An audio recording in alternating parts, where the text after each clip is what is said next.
Assalamualaikum warahmatullahi wabarakatuh.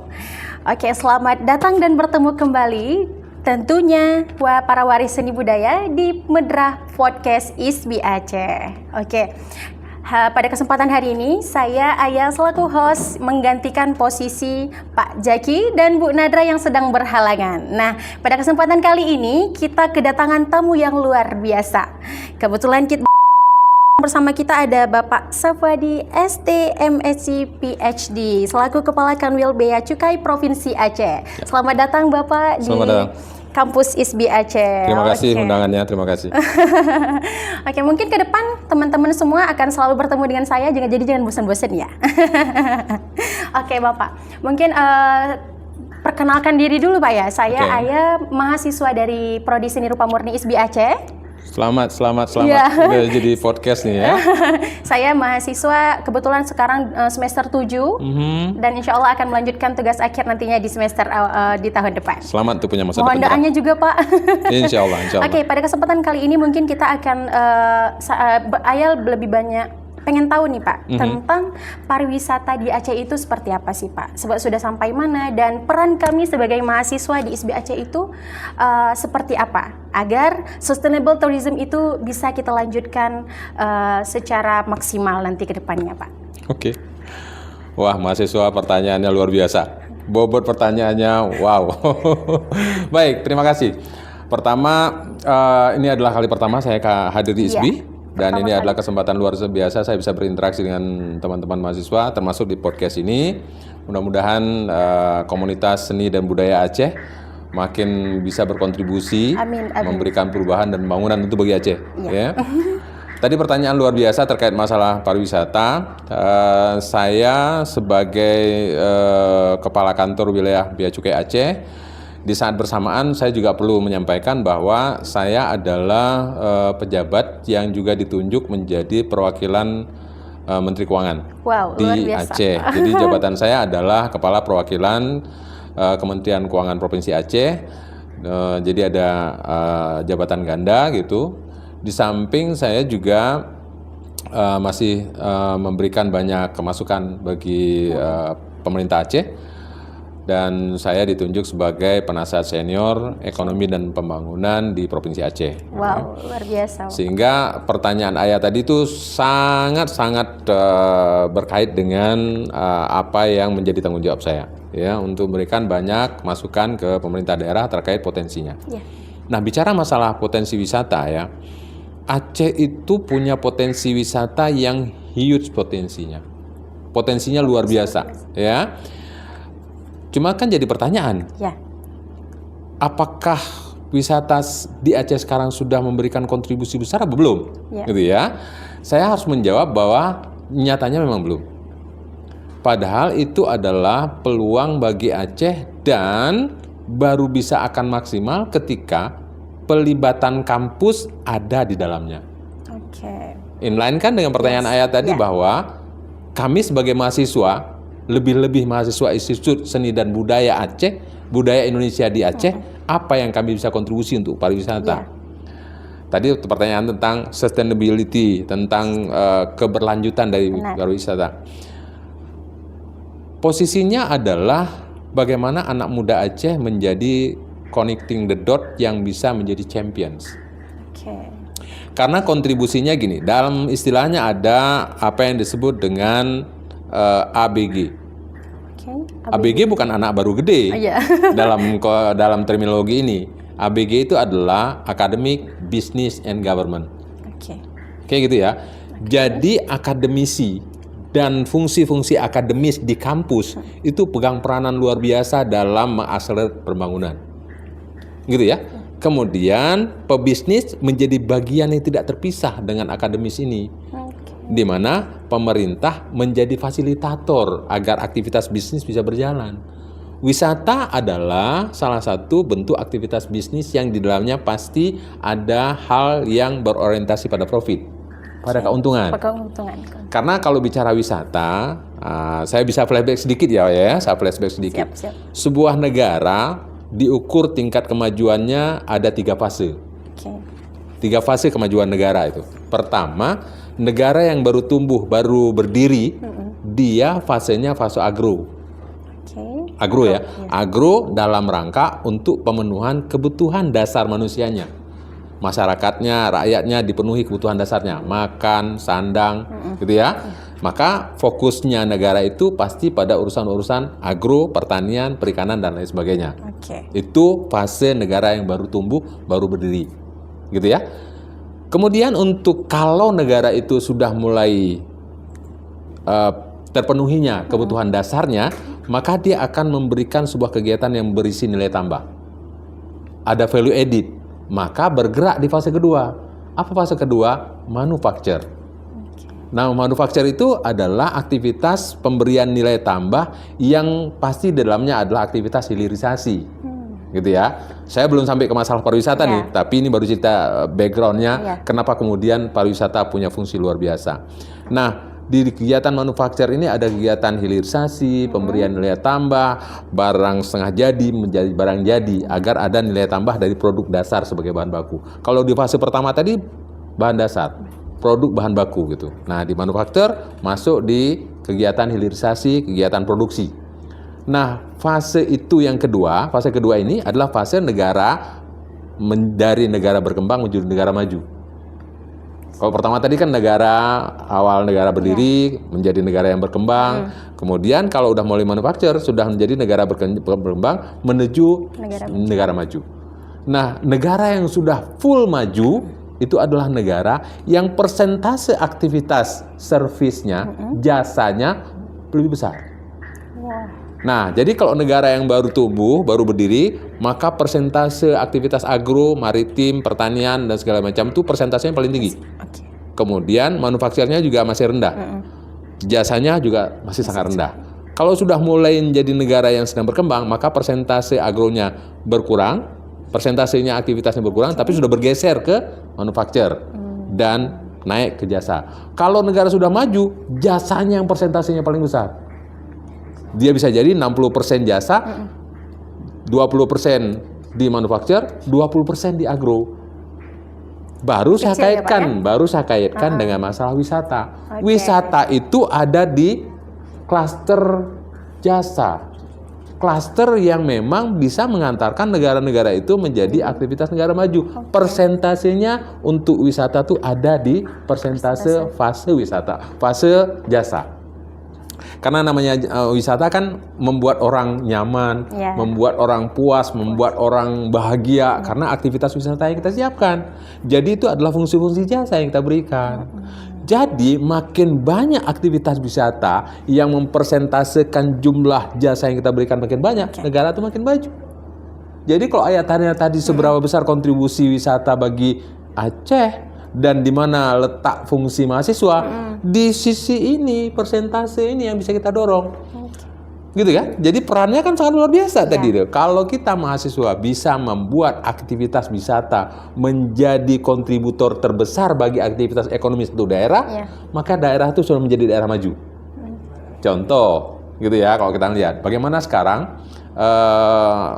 kita lihat kemajuan wisata yang ada di Hawaii misalnya. Di Hawaii. Kemajuan wisata yang ada di Bali misalnya. Itu kan persentase pendapatan ekonomi Bali itu paling besar di sektor wisata gitu. Kan muncul kemajuan. Lihatlah hotel bintang 5, malah sekarang ada hotel bintang 7. Yang levelnya untuk penilaian klasterisasi hotel kan sekarang sudah ada sampai bintang 7 itu. Nah, itu yang paling harus didorong di Aceh. Bagaimana fungsi mahasiswa? Letaknya di mana? Kontributor terbesarnya adalah memainkan peran bagaimana kekuatan adik-adik mahasiswa, anak-anak muda kita yang sangat pakar, sangat ahli, sangat dekat dengan teknologi informasi, menggunakan tools itu untuk mengakselerasi aktivitas-aktivitas wisata sehingga penikmat wisata bisa sampai untuk dapat haknya untuk menikmati wisata tadi. Nah, ini yang menjadi kunci teman-teman di ISBI mengambil porsi itu. Kan Ayah sekarang sangat ahli main digital kan? Namanya media sosial, membuat kemudian aplikasi, membuat konten-konten segala macam, membuat vlog. Kan makan anak muda sekarang. Bagaimana kemudian kita buat vlog sampai orang tahu bahwa oh di titik ini adalah titik wisata paling bagus yang belum pernah dikunjungi. Silahkan yang mau datang untuk menikmati ini. Kalau kita berikan ke generasi kami, generasi baby boom, nggak mungkin, nggak kuat. Nah sebelumnya atau kami Gen X itu nggak cukup kuat kami, nggak cukup mampu kami untuk bisa itu. Nah anak-anak muda sekarang, Ayah dan teman-teman, di situ letak kontribusinya. Ketika kita bisa mengakselerasi kepakaran di bidang digital, kepakaran di bidang penggunaan media sosial menjadi alat yang bisa memfungsikan dan bisa mengakselerasi aktivitas wisata di Aceh. Sana ya. Oh, berarti kalau misalnya kami mahasiswa nih Pak, jadi kan di ISB itu ada beberapa program studi yang memang menjurus ke bagian misalnya kayak DKV Pak, kita ada desain komunikasi visual. Jadi mereka fokusnya memang di bagian visual-visual yang kaitkan kali dengan urusan wisata tadi, sampai kemudian produk-produk dari kemampuan ahli visual, seni visualisasinya tadi digunakan supaya itu bermanfaat bagi pengembangan industri wisata. Ada yang tentang masalah kuliner, seni tadi, bagaimana membuat seni melayani, terkait dengan masalah hospitality. Kan semua itu ada di ISB. Jadi peluangnya sebenarnya, kalau saya boleh men-challenge teman-teman ISB, you are a change maker. Anda adalah pembuat perubahan dari semua potensi yang bisa Anda angkat dari kegiatan-kegiatan yang sekarang ini mungkin belum dioptimalkan. Gitu. Ayo.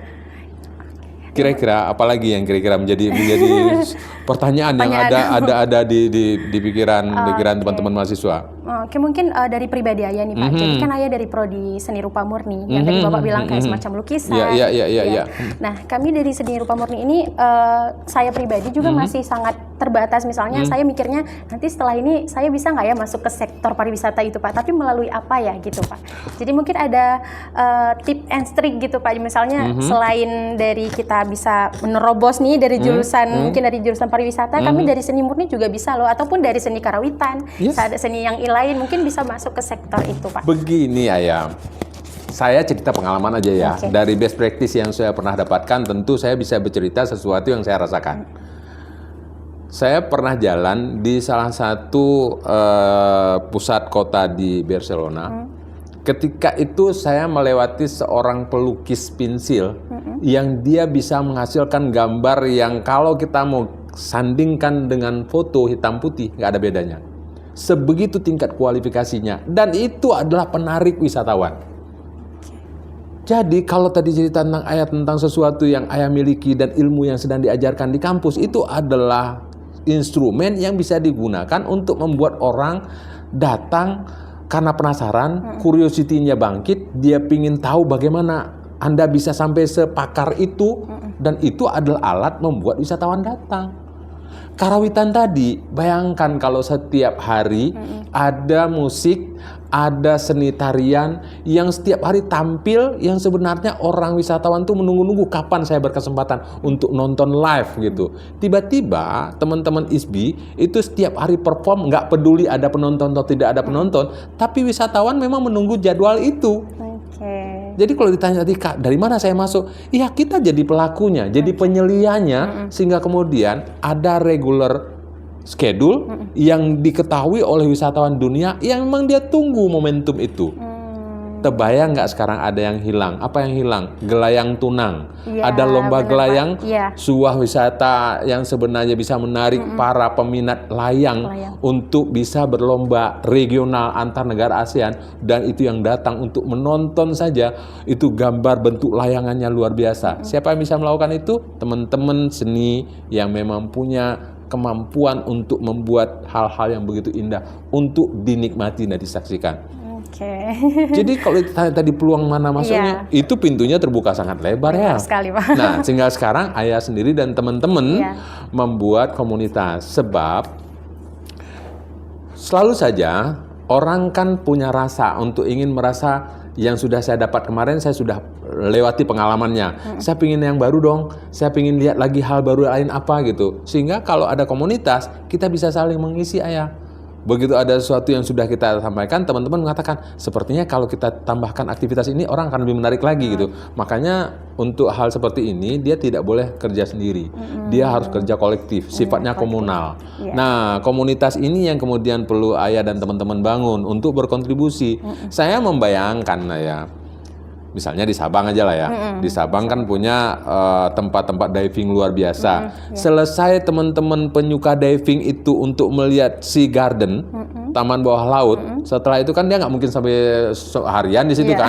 Kan ada batas waktu juga untuk nyelam, diving itu misalnya nggak boleh lebih dari berapa jam karena akan merusak gendang telinga gitu ya. Sehingga kemudian dia kan harus naik ke udara, naik ke permukaan. Setelah dia selesai, dia hanya misalnya katakanlah ilustrasi ya, sejam atau 2 jam. Setelah itu kan dia kemudian istirahat di pantai.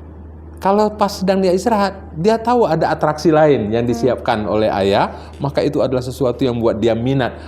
Besok saya mau datang lagi ke Sabang. Sebab kalau kita bicara wisata ada 4 aspek ayah. 4 aspeknya, pertama, 1, akses. Akses itu harus membuat orang mudah sampai di tempat wisata itu. Jangan ada rasa dia capek, dia lelah, atau kemudian kalau dia naik pesawat dia harus berganti-ganti pesawat itu. Enggak, dia pingin direct, mudah sekali aksesnya. Yang kedua ayah, saya untuk yang bagian ayah saya taruh di nomor terakhir ya.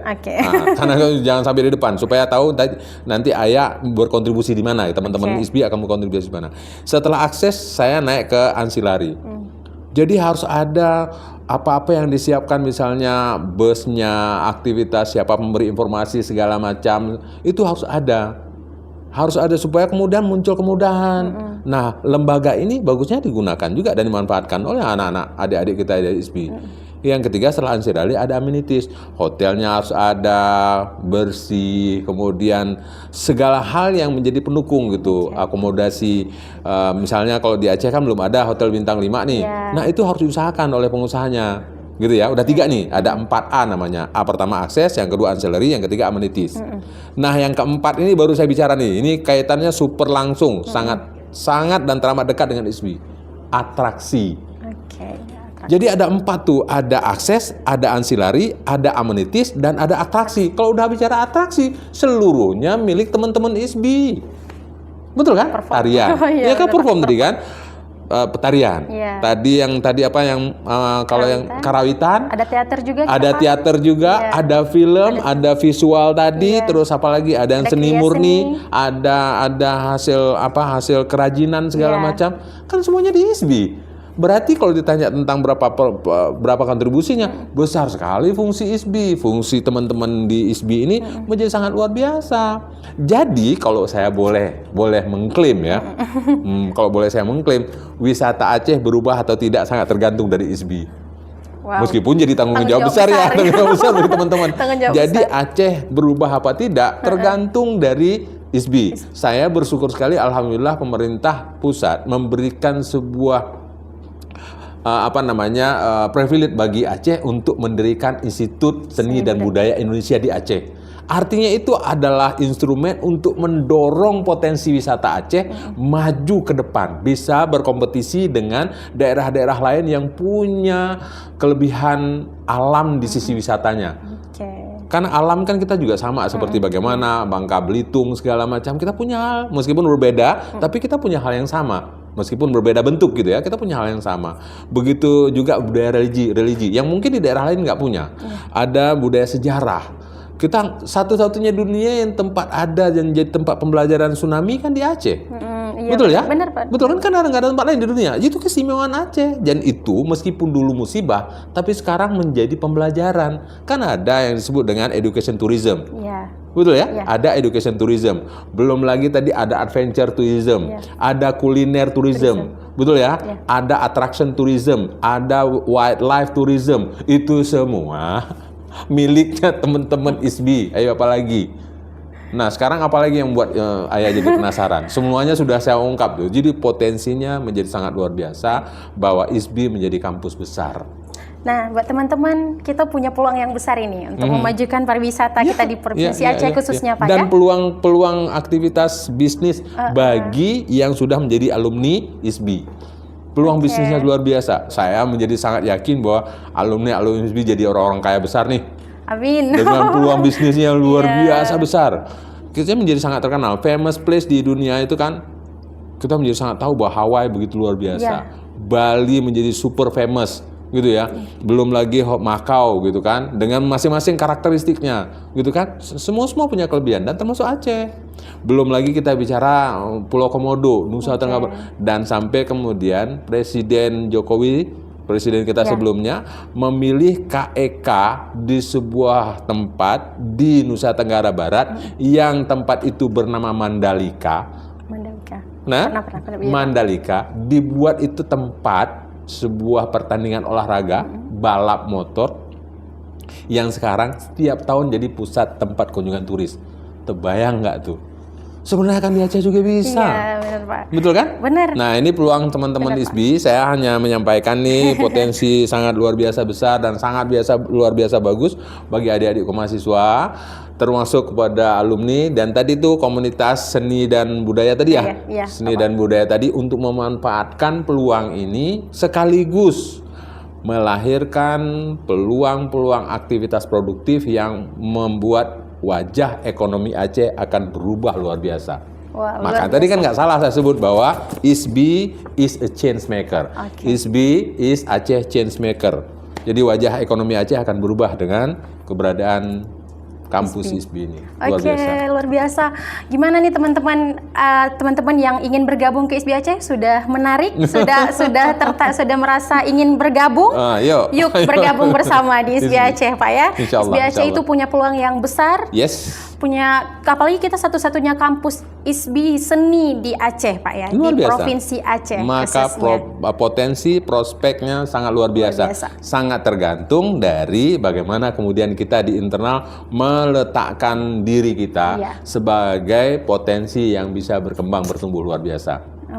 Luar biasa. Oke, Bapak, mungkin terakhir nih Pak, sebelum closing statement, Ayah punya satu pertanyaan lagi, mungkin terkait, jadi kalau sekarang di sosial media itu sangat dekat dengan trending. Nah, tadi Ayah juga kutip pembicaraan kita di atas tadi, Bapak juga menyampaikan bahwa kita punya keunikan. Jadi untuk mungkin kita juga di Provinsi Aceh banyak sekali adat istiadat yang unik daripada tempat lain, Pak ya. Mungkin itu juga sebagai salah satu potensi besar yang bisa kita jadikan jadi budaya yang bisa kita bawa ke ranah internasional, mungkin Pak ya. Betul sekali, itu yang saya sebut tadi, bahwa uniqueness is a power. Keunikan itu adalah kekuatan. Nah, kekuatan yang kita miliki itu dikarenakan keunikan kita itu jangan salah digunakan. Dan karena kita tahu itu adalah power, maka manfaatkanlah power itu. Tinggal sekarang kita membuat sebuah kesepakatan dulu. Ya, kita punya keunikan nih, kita punya kelebihan nih, dan kemudian kita harus merebranding. Oh iya dong, kita harus merebranding, kita harus merebranding diri. Pertama, rebranding kampus kita dulu. Rebranding kampus kita bahwa kita punya kapasitas dan potensi luar biasa untuk mengubah wajah ekonomi melalui potensi wisata, gitu ya. Maka semua entitas ISBI berbuat maksimal dan optimal untuk menghasilkan produk-produk yang akan menjadi produk yang kita bisa kontribusi bagi penguatan wisata kita. Tarian tadi, kreasi tadi, apalagi yang karawitan tadi, segala macam. Tapi kemudian buat tadi event-eventnya. Kan nggak ada yang salah, nggak ada yang sulit kemudian kita buat event internasional di sini. Internasional Aceh Karawitan atau internasional Aceh bla bla bla bla bla bla. Silakan saja dibuat, dan itu pasti anak-anak muda punya kreativitas luar biasa. Itu merebranding kita. Kalau kita sudah merebranding, maka seluruh keunikan kita akan diketahui oleh seluruh dunia. Dan itu adalah jualan kita yang membuat kita menjadi dikenal. Pertama, kita perlu berbuat sesuatu supaya orang mengakui keberadaan kita. Orang merecognize kita. Setelah itu baru kita bisa menunjukkan eksistensi. Kita eksis di urusan ini. Di masalah pariwisata segala macam, kita sangat eksis. Baru kemudian kita konsisten menjaga kualitas, kontinuitas, maka tadi jadi sustain, berkelanjutan. Berkelanjutan. Gitu ya? Good luck. Terima kasih Bapak, Terima kasih, sangat terima kasih. luar biasa ilmu pada hari ini. Mungkin ada sedikit closing statement mungkin Pak untuk teman-teman ini yang ingin bergabung tahun depan kita buka lagi. ISBI Aceh membuka peluang kembali untuk teman-teman adik-adik yang ingin bergabung bersama kami di ISBI Aceh terutamanya Pak. Mungkin ada hal yang Saya hanya be proud of you. We proud of you. You are a change maker. Oke, luar biasa. Ya gitu ya. Ya. We proud of you. You are a change maker. Oke. Ayo lakukan perubahan untuk kemajuan Aceh. Ayo kita lakukan perubahan bersama. Kita punya tugas yang sama sebagai mahasiswa. Kita juga punya peluang yang sama dengan mahasiswa-mahasiswa di luar lainnya. Oke. Nah, terakhir ini untuk teman-teman semuanya yang ingin bergabung di ISBI Aceh, kita membuka pendaftaran kembali di tahun depan. Yuk, yang ingin bergabung di ISBI Aceh, kita gabung bersama. Kita punya beberapa program studi, ada 9 program studi dan akan lahir program-program studi lainnya. Nah, sekarang yang banyak ini Pak, yang banyak peminat, yang seperti Ayah bilang tadi, ada prodi desain komunikasi visual, ada desain interior terbaru, desain interior, kemudian ada prodi bahasa Aceh, sastra budaya, seni rupa murni, kriya seni, karawitan, sastra budaya, kemudian teater juga, dan mungkin nantinya akan lahir beberapa program studi lainnya yang termasuk termasuk masalah budaya, masalah bahasa tadi. Iya, karena kalau kita bicara pariwisata, kita harus kuasai bahasa orang yang akan datang. Iya, orang yang akan datang ke Aceh, bahasanya harus kita kuasai. Karena kalau kita kuasai bahasa wisatawan kita, mereka akan sangat nyaman ketika berada di sini. Oke, nah jadi itu silakan kuncinya. teman-teman yang mau ke ISBI, karena akan ada program kemampuan berbahasa asing ya. Kita Itu keren akan, banget. Saya pikir itu keren banget. Iya, Good luck. Oke. Terima kasih Bapak atas kesempatannya Terima pada hari kasih. ini. Saya Terima kasih. punya kesempatan yang luar biasa bisa bertemu langsung dengan Bapak dan kita saling sharing bareng. Untuk teman-teman yang ingin seperti saya nih, jadi yuk kita bergabung bersama di ISBI Aceh untuk teman-teman waris seni budaya. Oke, cukup sekian. Wabillahi taufiq wal hidayah. Wassalamualaikum warahmatullahi wabarakatuh.